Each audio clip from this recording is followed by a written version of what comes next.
இப்போ நம்ம இறா பிரியாணி பண்ண போகிறோம். ஒரு 1/4 கிலோ இறா எடுத்து அதில் 1 ஸ்பூன் குழம்பு மசாலா, பிரியாணி மசாலா போட்டு 1 ஸ்பூன் மிளகாத்தூள்,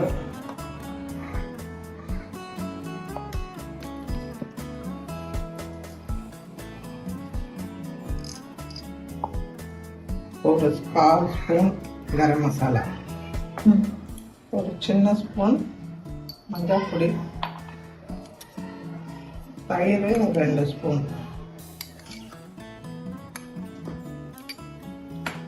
கொஞ்சம் சால்ட் போட்டு நல்லா பிசைஞ்சிட்டு அதை ஒரு 1/2 hour ஊற வச்சிடணும். அதுக்கப்புறம் நம்ம பிரியாணி ரெடி பண்ணுறதுக்குள்ளே இது நல்லா மேரினேட் ஆகி காரெல்லாம் நல்லா உடச்சிட்டு பிரியாணி ஒரு குழிக்கரண்டி எண்ணெய் விட்டு 2 ஸ்பூன் நெய்,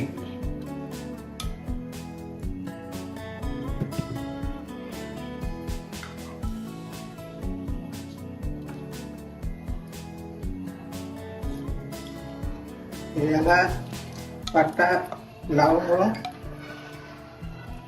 போட்டு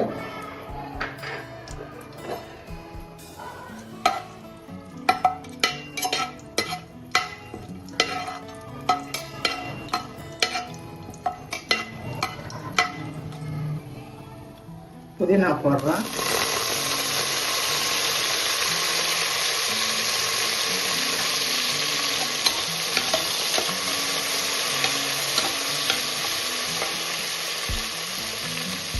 ரெண்டு பச்சை மிளகாய், 1 கப்பு வெங்காயம்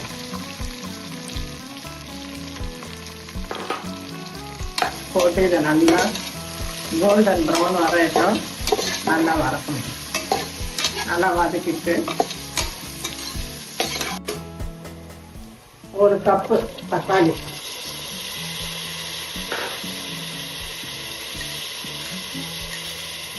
2 ஸ்பூன் இஞ்சி பூண்டு,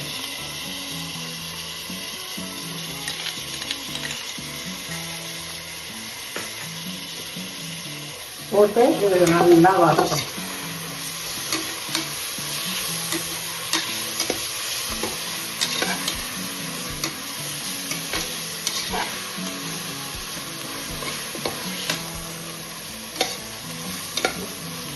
இந்த அளவுக்கு தக்காளி நல்லா வதங்கினோம்னா நம்ம இந்த மசாலாலாம் போட்டு வச்சிருக்க இந்த இறா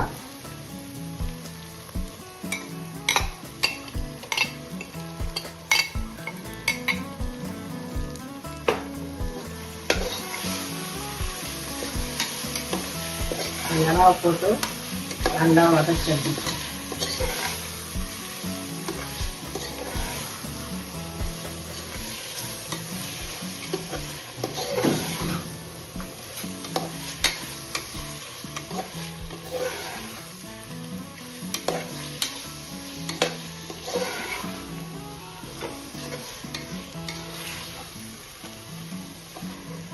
இப்போ இந்த மசாலா இருந்ததுலேயே நான் 1 கிளாஸ் அந்த கப்லேயே ஒரு தண்ணி ஊற்றிருக்கேன். 1 டம்ளர் அரிசிக்கு 1 டம்ளர் தண்ணி. நீங்கள் எந்த கிளாஸில் யூஸ் பண்ணாலும், ஒரு கப்பில் யூஸ் பண்ணாலும் அதே கிளாஸில் தண்ணி ஆட் பண்ணிடுங்க. 1 ஸ்பூன் உப்பு போட்டு, இறால கொஞ்சம் போட்டதுனால கொஞ்சம் கம்மியாக போடுறேன்.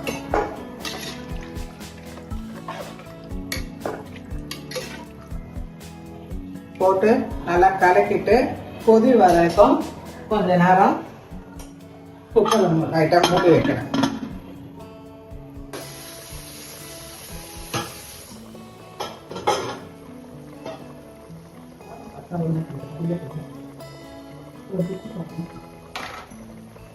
என்ன பண்ணணும்னா சொல்லுங்கள்.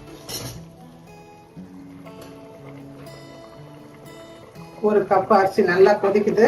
இப்போ நம்ம 1 கப் அரிசி போடுறோம். இந்த பாஸ்மதி ரைஸை கிட்டத்தட்ட 1/2 hour ஊற வச்சு அந்த ரைஸை இப்போ போட்டுட்டேன்.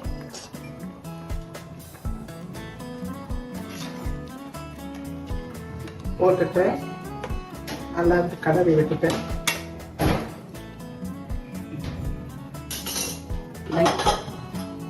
கொஞ்சம் மேலே அப்படி லெமனை பிழிஞ்சு விட்டணும். விட்டுட்டு கொத்தமல்லி போட்டு ஒரு விசில் வந்தோன்னா ஆஃப் பண்ணிடணும். அவ்வளோதான்.